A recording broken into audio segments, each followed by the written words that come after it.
मजबूत शुरुआत के बाद रेंज में ही क्यों फंसे हुए हैं बाजार, ये जानना समझना जरूरी है। और नए उछाल, ये जो नई खरीदारी करने का वक्त है या फिर उछाल में पोजीशन हल्की करनी है।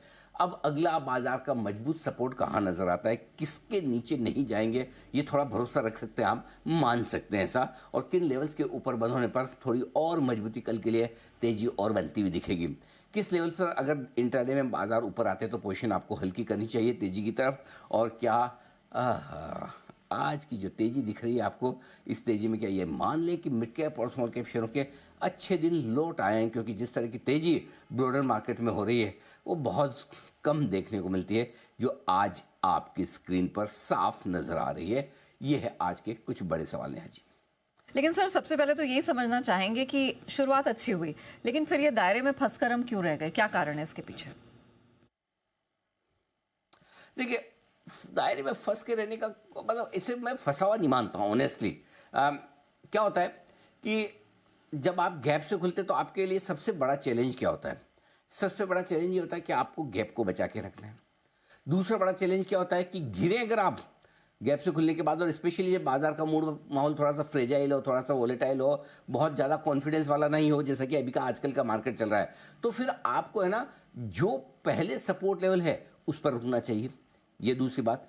और तीसरी बात, अगर आप पहले सपोर्ट लेवल पर रुक जाते हैं तो वापस आपको बढ़ने की कोशिश करनी चाहिए। अगर ये तीन कोशिशों में बाजार कामयाब हो जाए तो फिर उस बाजार को हम कमज़ोर नहीं मानेंगे। और आज ये तीनों के तीनों काम इस बाजार ने किए। पहले मजबूत खुले, पहले ही मिनट में नीचे आ गए, नीचे आकर हम 25,800 के थोड़ा सा नीचे गए, 25,780 के आसपास का लो बनाया, वहाँ से एक रिकवरी बनी 25,000 आपको 850 का लेवल, दिन भर छोटी सी रेंज में। अब दिन भर छोटी सी रेंज में रहे क्या फर्क पड़ता है, मेन बात यह कि घट नहीं रहा है। इस बाजार की सबसे बड़ी समस्या क्या है, हम सबसे बड़ी समस्या है कि जब भी गैप मिलता है उसके बाद हम टिक नहीं पाते और दिन के लो की तरफ जाके बंद होते हैं या गेन गंवा देते हैं। सो अपने अगर आज 25,800 25,900 की रेंज में कहीं भी जाकर बंद भी हो जाते हैं, मैं तो आपको एग्जैक्ट लेवल देता हूं जिसके ऊपर आपको बंद होना चाहिए, और वो है 25,818 का। अगर इसके ऊपर अगर आज आप बंद होते हैं तो आप ये मान के चलिए कि बाजार अच्छे हैं, इसे फंसे हुए मत मानिए, इसे अच्छा मानिए। और दूसरी बात, रहा सवाल निफ्टी के अलावा बैंक निफ्टी का। बैंक निफ्टी तो आपका 60,850 पे खुला, नीचे में हमारी बहुत क्रिस्टल क्लियर राय थी 60,400 60,500 की रेंज में आपको लेना चाहिए। एग्जैक्टली 60,500 की रेंज में बहुत ज़्यादा देर रुका नहीं, लेकिन वहीं से घूमकर वापस ऊपर भी आए। सो आई थिंक बाजार परफेक्ट है, और हर एक लेवल पर जितना बाजार में ट्रेड होगा, खरीदारी या बिकवाली का, वो बाजार की सेहत के लिए अच्छा है। बड़ी gap up opening, gap down opening दोनों ठीक नहीं है। स्क्रीन पे जितना ट्रेड होकर बाजार बढ़े या घटे वो बहुत ही बढ़िया है। So I think today's market is perfect, just perfect जी। आपकी बात से कॉन्फिडेंस तो आ रहा है, लेकिन सर नीचे का सपोर्ट भी बता दीजिए जहां पर लगे कि अच्छा गड्ढा मेरा यहाँ पर ही है, यहाँ से ज्यादा रिस्क नहीं है। अरे काय के गड्ढे, गड्ढे तो मुंबई की सड़कों पे है मार्केट में ना पड़े तो अच्छा है। लेकिन ये बात सही है कि स्क्रीन देखकर लग रहा है कि 25,800 850 की रेंज में लगातार खरीदारी होती हुई दिख रही है। ये भी स्क्रीन देखकर लग रहा है कि एफआईएस की हल्की फुल्की शॉर्ट कवरिंग का माहौल भी आज है। अब बड़ा सपोर्ट जो निफ्टी के लिए है वो 25,725 25,775 है, 875 नहीं, इसको 25,725 775 कर दें, 775 25,775। और वही सपोर्ट लेवल बैंक निफ्टी के लिए 60,250 से लेकर 60,450 की रेंज में मजबूत सपोर्ट है, जो आसानी से नहीं टूटेगा। बैंक निफ्टी का सपोर्ट लेवल यहाँ निकल कर आता है आपके लिए। रहा सवाल ऊपर के लेवल का, 25,900 26,000 की रेंज में प्रॉफिट बुकिंग आती हुई दिखेगी।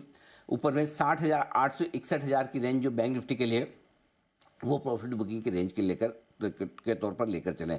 राउंड फिगर में मैंने लिख लिया 25,825 के ऊपर की कोई भी क्लोजिंग आप मानकर चलें कि अच्छी है आपके लिए, कोई टेंशन वाली बात है नहीं, क्योंकि 3 दिन पहले आपने 25,818 का हाई बनाया था, उसके ऊपर अगर आज आप बंद हो जाते हैं तो अच्छा ही माना जाएगा। वहीं बैंक निफ्टी 60,238 का लाइफ हाई मिला है आपको क्लोजिंग बेसिस पे।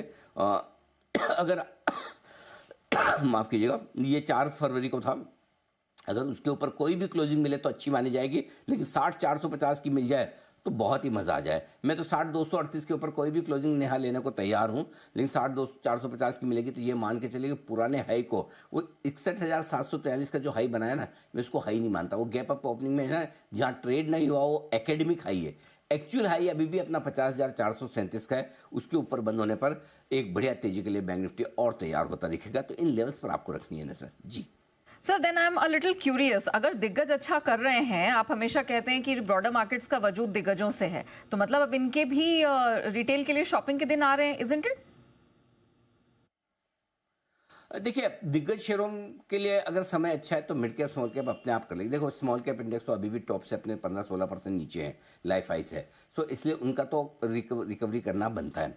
मिड कैप में अपना कोई खास दिमाग नहीं है। वो जब तक स्मॉल कैप स्टेबल या मजबूत होते हुए नहीं दिखेंगे, तब तक ये भी उनके साथ ही रहेंगे। सो अभी तक वो एक ज़माना था जब मिड कैप स्मॉल कैप शेयरों के अलग चलने की आदत थी। बोले हमें फ़र्क नहीं पड़ता निफ्टी किधर जा रहा है, बैंक निफ्टी किधर जा रहा है, जो एफ आई को करना है करे, हम हमारे हिसाब से चलेंगे। वो टाइम चला गया नेहा जी, तो और अभी तक वापस आया भी नहीं है। इसलिए mid cap small cap no doubt ज़्यादा गिरे हैं, इसलिए थोड़ा सा ज़्यादा बढ़ रहे हैं। लेकिन मेक नो मिस्टेक, ये लीडर नहीं है, पीछे चलेंगे, चिंता मत कीजिए।